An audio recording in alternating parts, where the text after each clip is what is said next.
wabarakatuh. Salam sehat untuk kita semua. Namo Buddhaya Rahayu. Rekan-rekan, Bapak, Ibu, Guru, pegawai, dan rekan-rekan guru penggerak SMA 1 Tabanan yang saya cintai dan saya banggakan, bahwa hari ini kita akan melaksanakan budaya positif dari rekan-rekan calon guru penggerak. Mudah-mudahan dengan budaya-budaya positif yang dicari dilaksanakan oleh rekan-rekan dari calon guru penggerak membawa mutu dan kualitas pembelajaran terutama di SMA Negeri 1 Tabanan menjadi lebih baik dan lebih bermutu. Terima kasih Pak. Selamat sore rekan-rekan guru SMA Negeri 1 Tabanan. Kami dari calon guru penggerak di SMA Negeri 1 Tabanan, kami berempat. Saya sendiri, Dewi Made Suganare, di sebelah kiri saya Pak Ipa, kemudian ada Bu Dewayu, dan lahir Pak Biswaya. Kami di sini berempat akan melaksanakan diseminasi tentang budaya positif. Nah, dalam diseminasi ini sebelum mulai kita akan membuat kesepakatan kelas terlebih dahulu, yaitu yang pertama mengawali dan mengakhiri tepat waktu. Terus yang kedua penggunaan handphone. Kalau ada handphone atau SMS bisa meninggalkan ruangan. Kalau sudah selesai bisa masuk kembali ke ruangan. Terus yang ketiga mengangkat tangan apabila ada hal-hal yang ingin ditanyakan. Dan yang keempat yaitu silakan membuat catatan-catatan untuk hal-hal yang dianggap penting. Baiklah, itu kesepakatan yang konsepkan. Apakah dari teman-teman guru SMA bisa berpengalaman ada tambahan lagi? Atau bisa disepakati? Baik, terima kasih.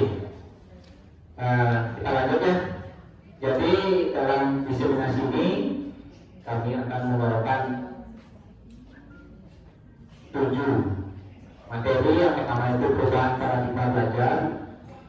Kemudian yang kedua disiplin positif yang akan dibawakan oleh saya sendiri. Kemudian motivasi perilaku manusia. Kemudian kebutuhan dasar itu oleh Pak Epa. Kemudian presisi atau restitusi Ibu Dewayu. Dan yang 6 dan 7 keyakinan kelas dan segitiga restitusi akan dibawakan oleh Pak Andi Subardia. Nah, kita mulai dari yang pertama, yaitu perubahan paradigma belajar.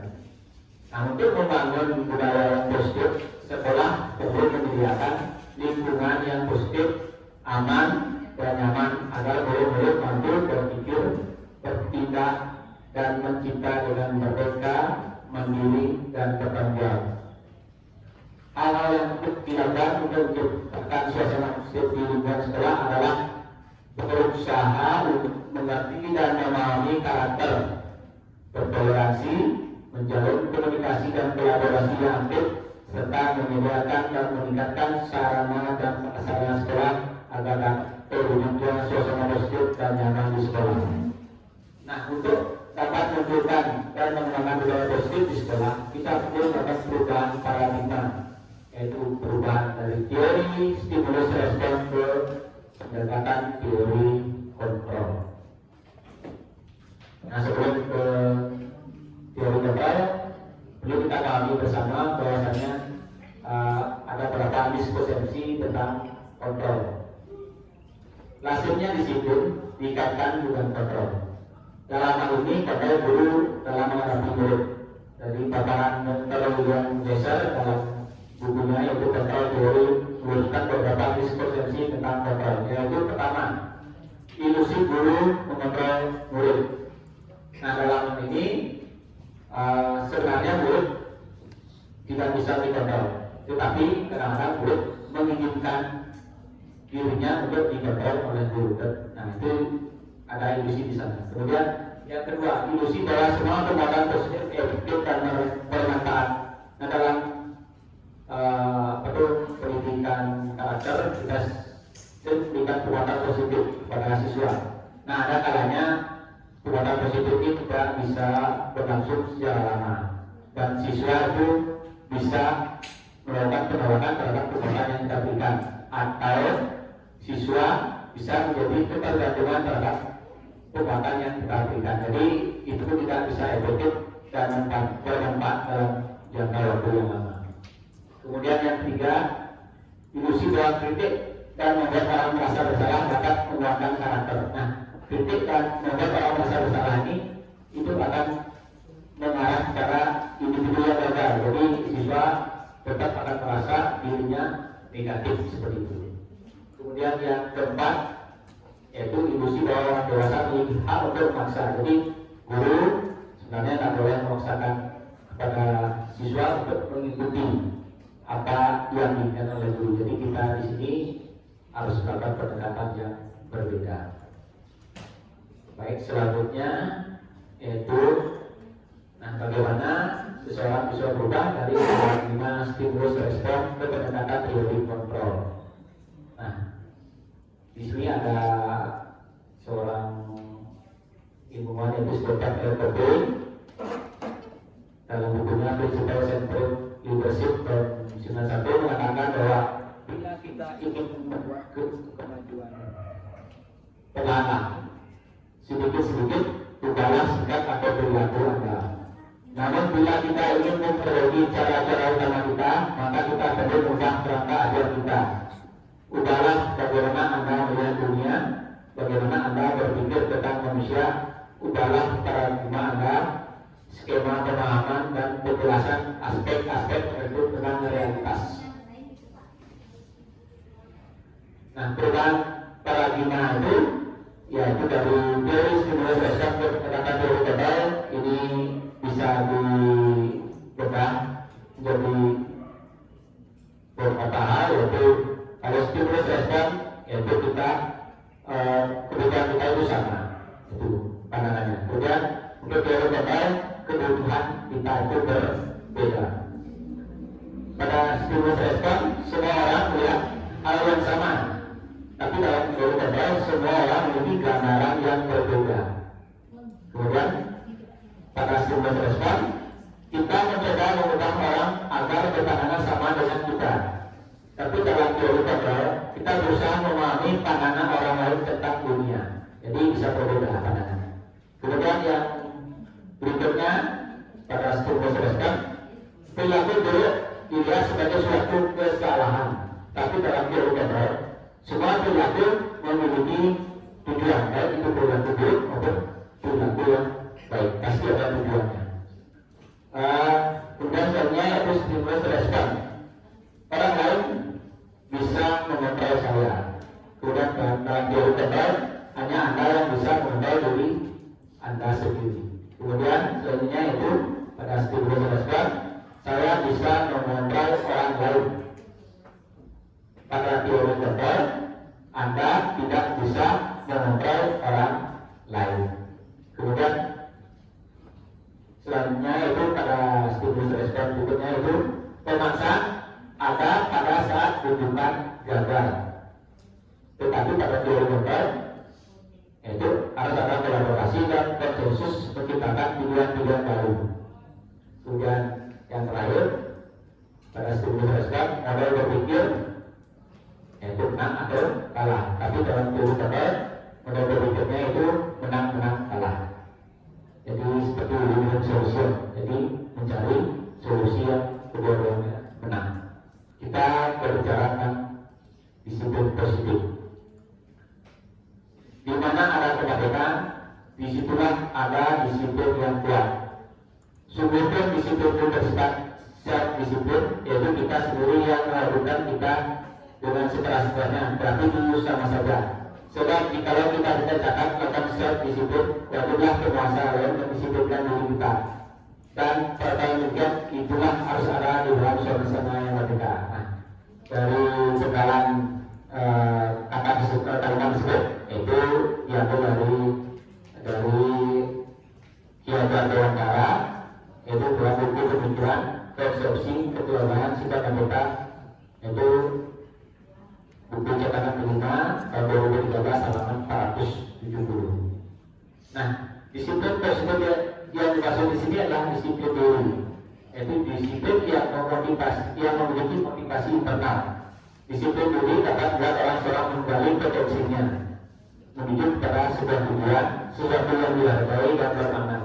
Dengan kata lain, disiplin diri juga mempelajari bagaimana cara kita mengontrol diri dan bagaimana menguasai diri untuk mengarahkan pada disiplin diri, baik itu disiplin kita sebagai guru, disiplin diri sebagai guru, maupun disiplin untuk siswa, itu disiplin diri siswa. Nah, nilai-nilai apa yang kita hargai? Kita akan jelaskan berikutnya nilai-nilai kebajikan universal. Nah, dalam guru merdeka ada nilai-nilai yang kita sasar. Nah, yang ini yang sering disebut dengan profil pelajar Pancasila. Jadi profil pelajar Pancasila itu ada mengandung nilai-nilai, yaitu yang pertama beriman, bertakwa kepada Tuhan Yang Maha Esa dan berakhlak mulia. Nah, itu yang kita sasar nilai-nilai kebajikannya. Kemudian ada nilai berkebinekaan global, kemudian ada nilai mandiri, kemudian ada nilai bergotong royong, kemudian ada nilai kreatif dan nilai bernalar kritis. Nah, demikian dari saya. Untuk sesi berikutnya akan dilanjutkan oleh Pak Eka. Terima kasih atas perhatian Bapak Ibu. Jika nanti ada pertanyaan mungkin setelah sesi presentasi berakhir. Terima kasih atas perhatiannya. Untuk selanjutnya waktu diberikan kepada Pak Eka untuk menyampaikan pemaparan. Oke, baik. Terima kasih Pak Dewo atas kesempatannya terkait dengan materi yang pertama sudah disampaikan oleh Pak Dewo, dan giliran saya Bapak Ibu untuk menyampaikan destinasi ini untuk membawakan materi yang kedua. Mohon izin sebenarnya saya membawakan materi tidak masuk menggurui, tetapi saya hanya menyampaikan melakukan penjelasan apa yang kami dapatkan dalam guru gerak. Baik, perkenalkan nama saya Ibu Siti Putri Eva Rusiana. Saya adalah CGP Angkatan 6, bertugas di SMA Negeri 1 Tabanan. Bagaimana Bapak Ibu, masih semangat? Masih semangat? Masih. Baik. Saya ada pertanyaan nih. Untuk sebelum ke materi, kira-kira Bapak Ibu ada yang tahu nggak? Ini maksud susunan kata ini apa? Ini tempat gambar. Kata apa yang muncul dari gambar ini? Kira-kira? Oke, baik. Ada di sini ada katakan yang tahu. Oke, Ibu Martina, pahami hatiku. Ada yang lain nggak? Oke, silakan Bu. Pahami cintaku. Pahami cintaku, pahami hatiku. Di bawah sini ada. Silakan Pak. Makan untuk hidup. Ada makan untuk hidup, ada pahami cintaku, ada pahami hatiku. Yang benar adalah pahami cintaku. Yang benar namun tadi siapa yang benar? Ajarnya bisa diputar dari di bawah. Oke, lagi satu ya. Seru. Nah ini gampang nih, ayo cepet-cepetan. Siapa yang tahu? Ayo namanya. Silakan Bu, Restu. Ini apa? Isu miring. Hadiahnya nanti saya traktir. Oke, baik. Karena waktu, Bapak Ibu, mohon izin untuk saya memaparkan materi berikutnya yang saya dapatkan. Itu ada 2 materi. Dalam aksi nyata budaya positif model 1.1 ini saya ditugaskan untuk mendiseminasikan beberapa materi, yaitu 2 materi. Yang pertama adalah motivasi perilaku manusia dan kebutuhan dasar manusia. Di dalam materi ini akan ada beberapa interaksi nanti akan saya lakukan kepada Bapak Ibu. Mudah-mudahan Bapak Ibu bisa menyimak sampai akhir dan berpartisipasi dengan aktif. Tujuan seminar, diskusi yang kami lakukan, itu yang pertama adalah Bapak Ibu dapat memahami motivasi perilaku manusia dalam kehidupan sehari-hari di kelas dan di sekolah. Yang kedua, peserta dapat menjelaskan kebutuhan dasar yang menjadi motif dari tindakan manusia, baik guru dan para guru. Apa sih yang memotivasi kita berperilaku? Yang ketiga, peserta dapat menganalisis dampak tidak terpenuhinya kebutuhan dasar. Kemudian, yang terakhir, peserta dapat mengidentifikasi peran dan sekolah guru dalam upayanya menciptakan lingkungan belajar dan pemenuhan kebutuhan anak yang beragam. Nah, materi yang pertama yang saya akan sampaikan adalah terkait dengan motivasi perilaku manusia. Ada pertanyaan Bapak Ibu. Mari kita tanyakan ke diri kita sendiri. Bagaimana kita berperilaku? Mengapa kita melakukan segala sesuatu? Apakah kita melakukan sesuatu karena ada dorongan dari lingkungan? Atau ada dorongan yang lain? Terkadang kita melakukan sesuatu karena kita menghindari rasa sakit atau ketidaknyamanan. Terkadang kita juga melakukan sesuatu untuk mendapatkan apa yang kita mau. Nah, selanjutnya ada pertanyaan nih yang harus Bapak Ibu jawab satu kata saja. Nah, bagaimana menurut Bapak Ibu? Pernahkah Bapak Ibu melakukan sesuatu untuk dapat senyuman dari orang lain? Untuk mendapatkan hadiah? Untuk mendapatkan uang? Nah, atau mendapatkan yang lain? Saya minta Bapak Ibu menyatakan satu kata motivasi Bapak Ibu melakukan sesuatu di kelas atau di sekolah. Satu kata saja. Apa kira-kira alasan Bapak Ibu melakukan sesuatu di kelas atau di sekolah? Apa yang menjadi motivasi Bapak Ibu melakukan sesuatu di kelas atau di sekolah? Silakan berikan. Perhatian belajar, konsen. Satu kata. Perhatian atau konsen belajar. Yang lain? Pengakuan. Oke, silakan Pak Dedi. Pengakuan. Pengakuan bahwa kita diakui ada di kelas. Silakan, ada yang lain Bapak Ibu? Silakan Bu Yenti. Cinta. Kita melakukan sesuatu karena cinta. Tidak semata-mata kita melakukan sesuatu karena uang atau reward atau punishment. Ya, baik, kita lanjutkan untuk menjawab pertanyaan tadi dan jawaban Bapak Ibu. Maka dalam Diana Dosen, teorinya Diana Dosen dalam bukunya Aristotle School Discipline menyatakan ada 3 motivasi perilaku manusia yang membuat motivasi yang memiliki motivasi untuk melakukan sesuatu. 1. Untuk menghindari ketidaknyamanan atau hukuman. Adanya reward. Siswa juga melakukan sesuatu karena menghindari hukuman. Kedua, untuk mendapatkan imbalan dan penghargaan dari orang lain. Ya, kita juga melakukan sesuatu karena kadang-kadang untuk mendapatkan penghargaan atau imbalan. Yang ketiga, untuk menjadi orang yang mereka inginkan dan menghargai diri sendiri dengan nilai-nilai yang mereka percaya. Nah, di antara 3 teori ini, manakah nanti yang lebih relevan yang kita gunakan di dalam kelas sebagai guru ataupun kita melihat motivasi siswa di dalam kelas? Nah, apa yang dimaksud dengan menghindari ketidaknyamanan atau hukuman? Ini Bapak Ibu. Untuk menghindari ketidaknyamanan atau hukuman, motivasi ini adalah tingkat rendah dari motivasi perilaku manusia. Biasanya, orang yang motivasi perilakunya untuk menghindari hukuman atau ketidaknyamanan akan bertanya, apa yang akan terjadi bila saya tidak melakukannya? Sebenarnya mereka sudah menghindari permasalahan yang mungkin muncul dan berpengaruh pada mereka secara fisik, psikologis maupun tidak terpenuhinya kebutuhan mereka. Bila mereka tidak melakukan tindakan tersebut, motivasi ini bersifat eksternal atau di luar dari diri kesadaran manusia. Kemudian, apakah yang dimaksud dengan motivasi mendapatkan imbalan atau penghargaan dari orang lain? Motivasi kedua ini adalah motivasi perilaku manusia setingkat di atas motivasi yang pertama. Di sini orang berperilaku untuk mendapatkan imbalan atau penghargaan dari orang lain. Orang dengan motivasi ini akan bertanya, apa yang akan saya dapatkan apabila saya melakukannya? Mereka melakukan sebuah tindakan untuk mendapatkan pujian dari orang lain. Menurut mereka penting dan mereka letakkan dalam dunia berkualitas mereka. Mereka juga melakukan sesuatu untuk mendapatkan hadiah, pengakuan, dan imbalan. Motivasi ini juga termasuk motivasi eksternal, berasal dari luar diri manusia.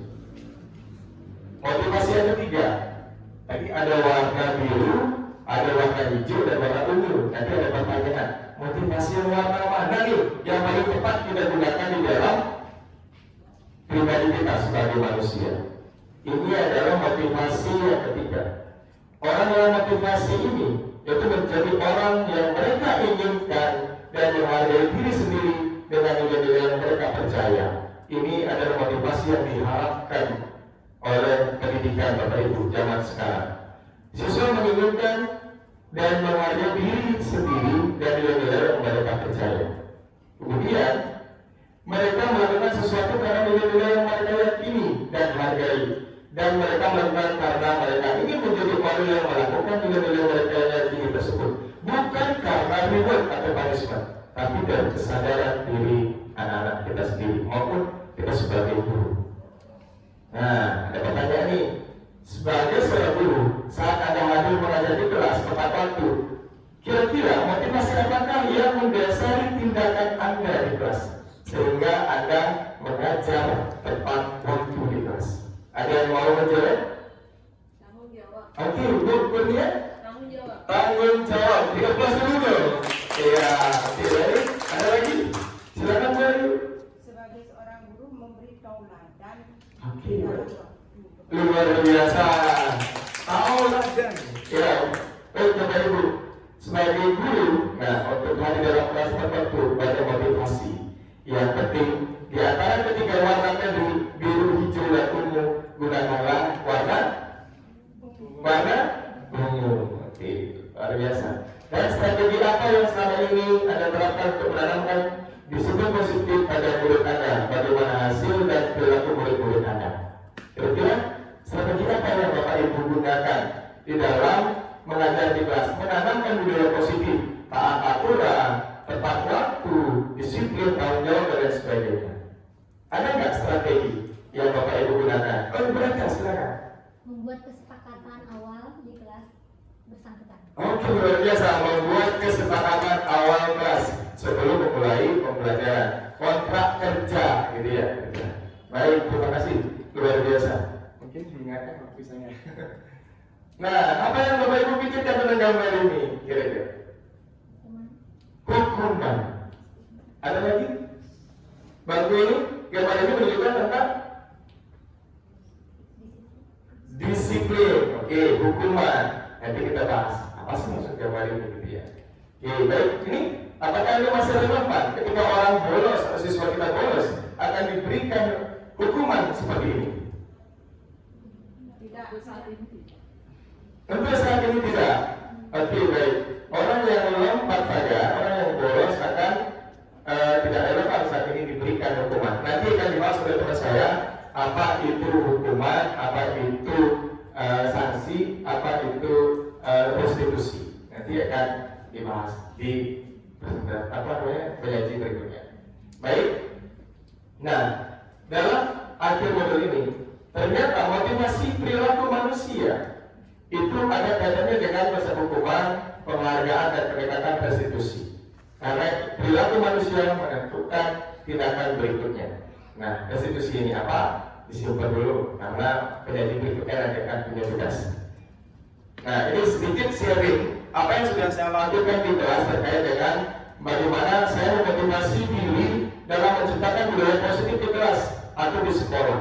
Nah, bagaimana kita menuntun, menghambat para murid dengan metode pembelajaran bervariasi dan inovatif di dalam kelas. Kemudian, nah bagaimana kita melatih kepemimpinan para siswa kita di kelas, menguasai materi, public speaking, dan lain sebagainya. Oke, nah ini adalah salah satu pembelajaran konsep yang menghambat pada siswa dengan konsep ramah siswa. Kita jadikan kelas itu sebagai tempat yang menggembirakan, sebagai tempat yang menyenangkan para siswa untuk belajar. Nah, setelah kita lakukan ini di awal atau persepsi, kita bisa lanjut ke pemberian materi berikutnya. Ini adalah sebuah permainan. Nah, ini yang kena nih.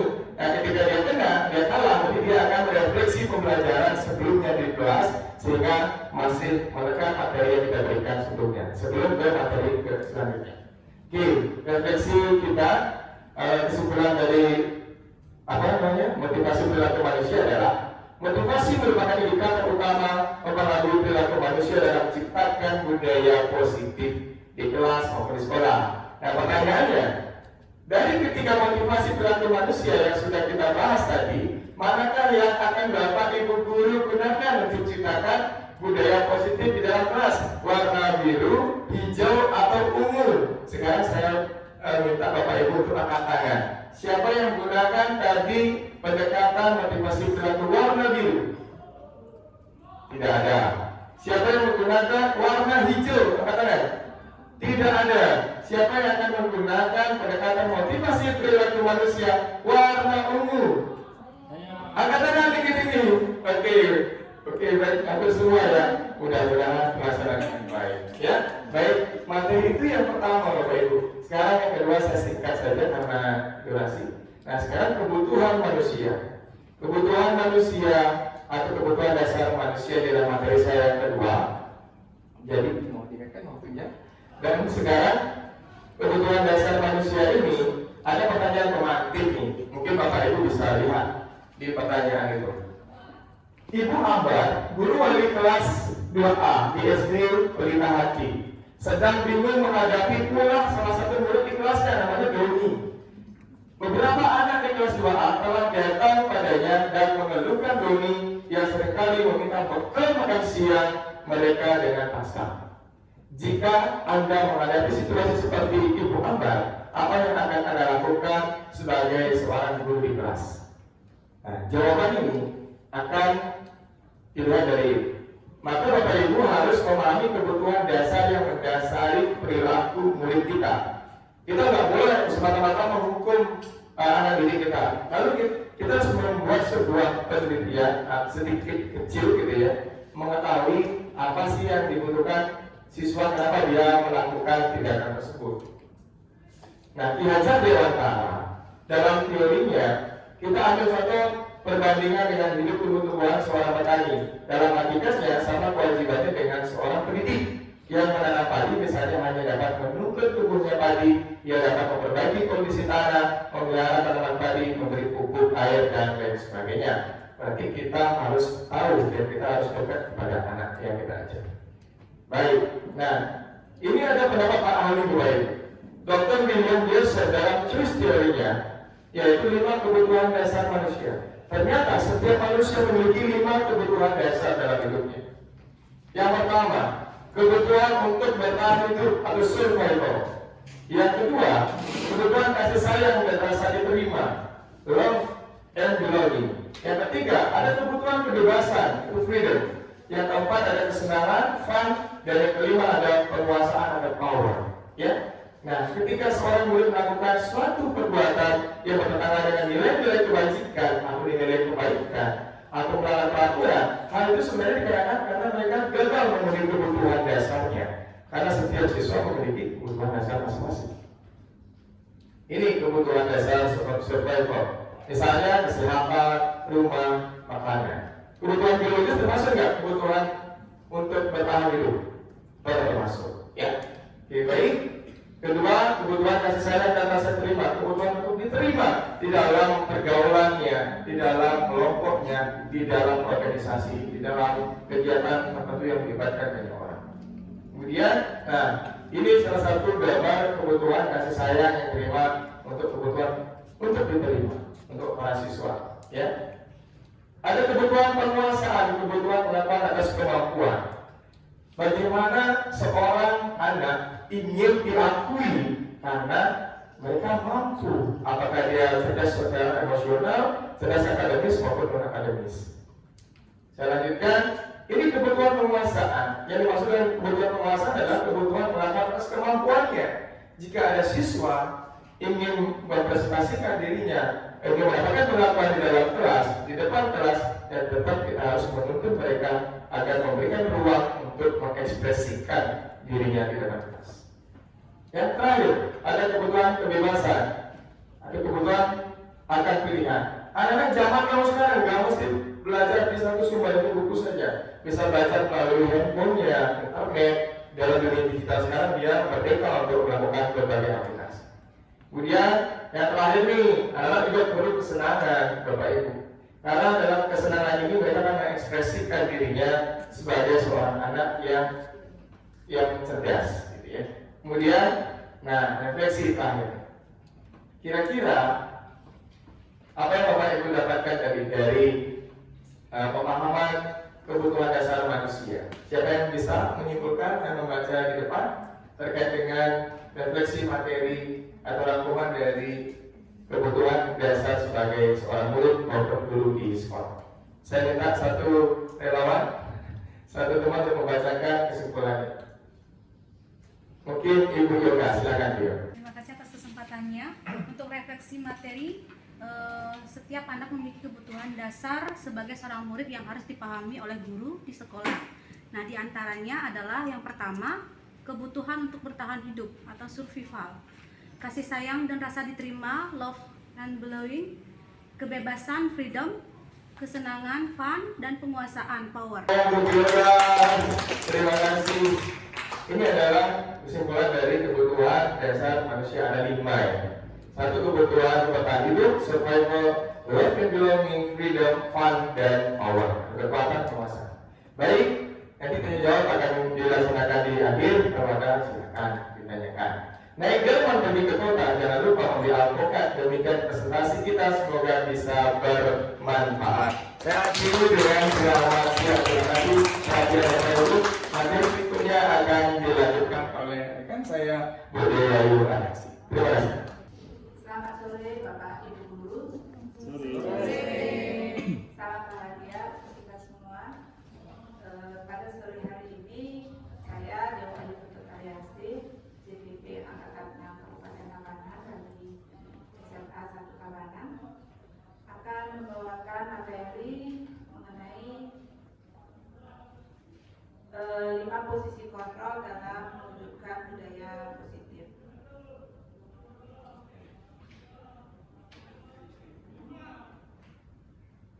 Pendahuluan, disiplin adalah suatu kondisi yang terbentuk melalui serangkaian tindakan yang menunjukkan nilai-nilai kepatuhan dan ketaatan. Salah satu nilai karakter tersebut selalu kita tanamkan di sekolah, dengan harapan dapat menciptakan iklim belajar yang kondusif. Berbagai cara dilakukan dalam mendisiplinkan murid, salah satunya menyusun kebijakan kelas yang wajib dipatuhi oleh murid. Namun dalam penerapannya tidak selalu mulus, masih saja ditemukan pelanggaran-pelanggaran yang dilakukan oleh murid. Menurut Diana Gosen dalam bukunya Restructuring School Discipline yang diterbitkan tahun 1998, Gosen berkesimpulan ada 5 posisi kontrol yang diterapkan oleh guru.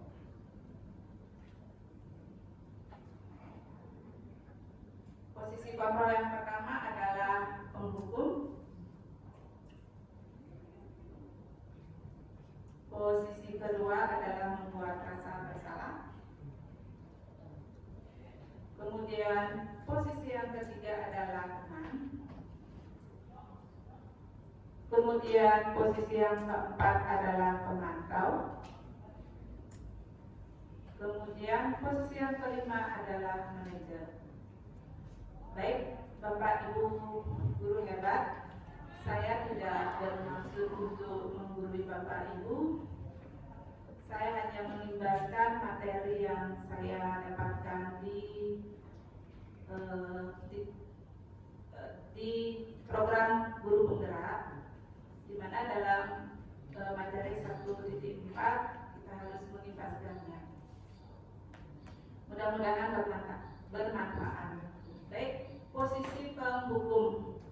Posisi penghukum ini beranggapan bahwa hukuman mempercepat penyelesaian masalah tanpa memikirkan dampak buruk yang ditimbulkan kepada murid. Ciri-ciri posisi penghukum yang diterapkan oleh guru, gitu ya. Satu, biasanya kalimat yang diucapkan menunjukkan posisi diri penghukum. Kemudian, guru yang berada di posisi penghukum biasanya menggunakan hukuman fisik atau hukuman verbal. Kemudian ciri yang ketiga, penggunaan intonasi dengan suara yang tinggi serta bahasa tubuh seperti menunjuk-nunjuk ke atas.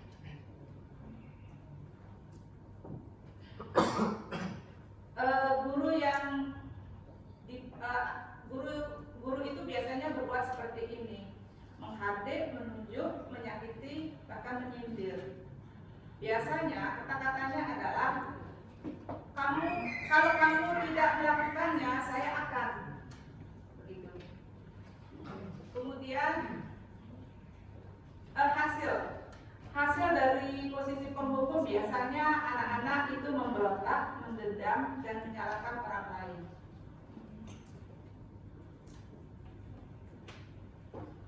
Kemudian dampak bagi siswa itu biasanya dia mengulangi kesalahannya, berperilaku menjadi agresif, dan biasanya murid berkata, saya tidak peduli.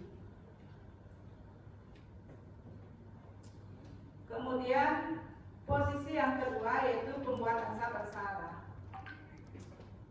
Ciri-cirinya adalah guru bersuara lebih lembut, suka berceramah, dan mengeluarkan kata-kata yang mengaduk-aduk perasaan, sehingga murid merasa bersalah. Penggunaan keheningan yang membuat orang lain merasa tidak nyaman, bersalah, atau rendah diri. Kemudian pembuat rasa bersalah ini akan menghasilkan siswa yang akan menyembunyikan, menyangkal, dan berbohong untuk menutupi kesalahannya. Di posisi ini, murid akan memiliki penilaian diri yang buruk tentang diri mereka.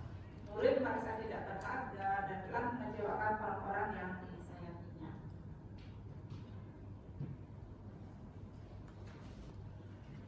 Membuat rasa bersalah itu dampaknya bagi murid itu biasanya rendah diri, merasa gagal dan tidak berharga. Dan Bapak Ibu guru hebat, biasanya pembuat rasa bersalah ini akibat kepada murid itu akibatnya lebih parah daripada pemberi hukuman. Kalau pemberi hukuman, muridnya biasanya menentang. Tetapi kalau pembuat rasa bersalah, muridnya itu akan sangat merasa tertekan. Gitu. Itu lebih parah. Lanjut. Kemudian posisi teman. Ciri guru yang mengambil posisi sebagai teman adalah mengambil posisi sebagai orang yang dekat dengan anak-anak. Ia menjalin hubungan pertemanan dengan humor dalam mempengaruhi siswa. Tutur katanya ramah, kadang bercanda dan sok kenal sok dekat. SKSD gitu ya. Kemudian akibat posisi teman ini ada dua, ada posisi positif dan ada posisi negatif. Ya, ada akibat positif dan akibat negatifnya. Akibat positif di sini biasanya hubungan baik yang terjalin antara guru dan murid. Negatifnya adalah akan muncul rasa ketergantungan murid terhadap guru. Di samping itu guru akan merasa dikecewakan.